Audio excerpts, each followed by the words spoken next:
تو اب یہ اس آیہ کریمہ میں اب میں مضمون کو اور آگے بڑھا رہا ہوں. یسلم تسلیما، ایسے تسلیم کریں نبی کے فیصلے کو جیسے تسلیم کرنے کا شکریہ حق ہے، جیسا تسلیم کرنا حق بنتا ہے ایسے تسلیم کیا جائے. یہ آپ نے آیت سنی اور اس کو ایک مرتبہ پھر اس زاویے سے ذرا توجہ فرمائیں. فلا وربک لا یؤمنون حتی یحکموک، اے میرے حبیب تمہارے رب کی قسم، یہ تمہارے رب کی قسم کہہ کر پروردگار عالم نے نبی سے اپنے پیار کو اور اپنے تعلق کو، اپنی محبت کو اور اپنائیت کو ظاہر کیا ہے. رب تو وہ ہمارا بھی ہے، رب تو وہ رب ابل بھی ہے، رب بقر بھی ہے، وہ تو ہر جانور کا بھی رب وہی ہے. کوئی پتھر نہیں ہے جو اس کی ربوبیت کے بغیر ہو، کوئی پودا نہیں ہے جو اس کی ربوبیت کے بغیر ہو. بھائی آپ نے آم کی گٹھلی دبائی تو کھجور کا درخت نہیں نکلا. جو اللہ نے اسے رستہ دیا ہے اسی پہ چل رہا ہے.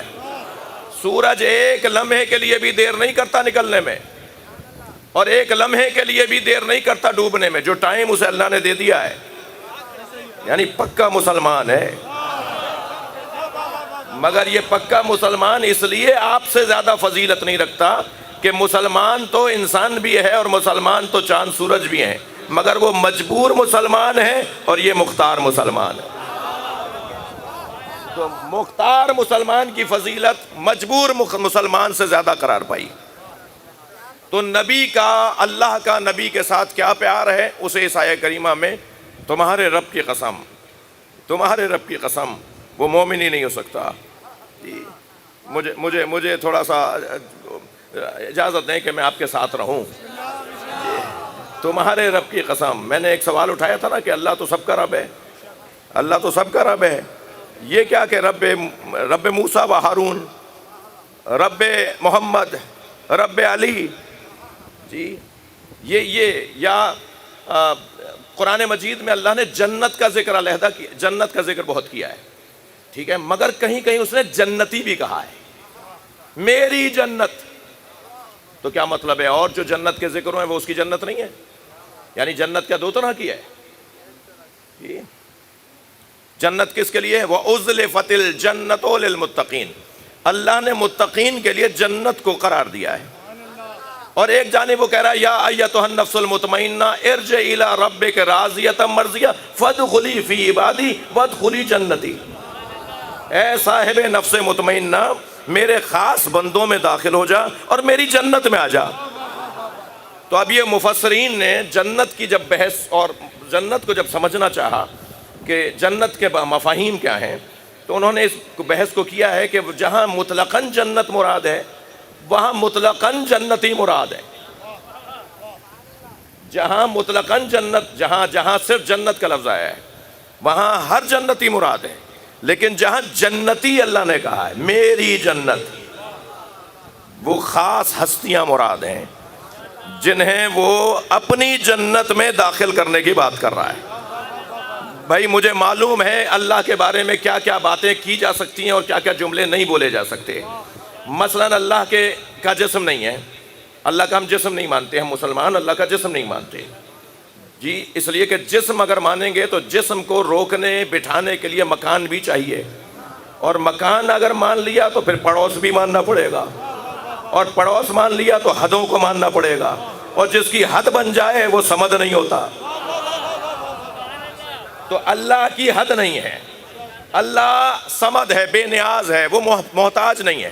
اسی لیے ہر وہ چیز جو اس کی سمدیت کی راہ میں رکاوٹ ہے یا اس کے عقیدہ سمدیت کی راہ میں رکاوٹ ہے، ہم وہ چیز نہیں مانیں گے جیسے جسم ہے، ٹھیک ہے. تو پھر یہ اللہ کیا کہہ رہا ہے کہ جنتی میری جنت. اللہ کی جنت کہاں ہے؟ تو بس جہاں جہاں اللہ ہے.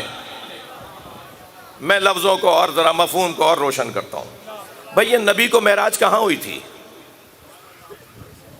سرکار دو جہاں کو معراج کہاں ہوئی تھی؟ سدرۃ المنتہا کہاں ہے؟ عرش کہاں ہے؟ جی اوپر.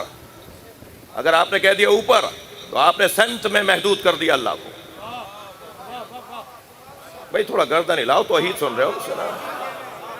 یہ آپ نے اگر کہہ دیا کہ سدرۃ المنتہا اوپر ہے تو پھر اس کا مطلب ہے کہ آپ نے اللہ کو سمت میں محدود کر دیا. اور مولا علی فرما رہے ہیں لا حد ولا ضد ولا ند، اللہ کو نہ اشاروں میں لایا جا سکتا ہے.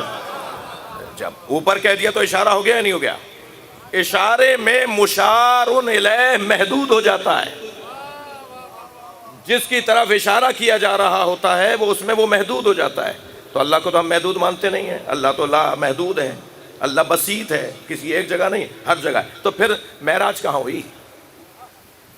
کہاں گئے تھے؟ وہ سدرۃ المنتہا کہاں ہے؟ عزیزان گرامی، ساری باتیں کیا اسی دنیا میں سمجھیں گے ہم؟ کچھ مرنے کے بعد نہ چھوڑ دیں؟ بہت سارے مفاہیم ہیں جو ہمیں اس دنیا میں سمجھ میں نہیں آئیں گے. جیسے ماں کے شکم میں موجود بچے کو کراچی کا نشتر پارک سمجھ میں نہیں آ سکتا، ایسے ہمیں دنیا کے شکم میں جنت سمجھ میں نہیں آئے گی.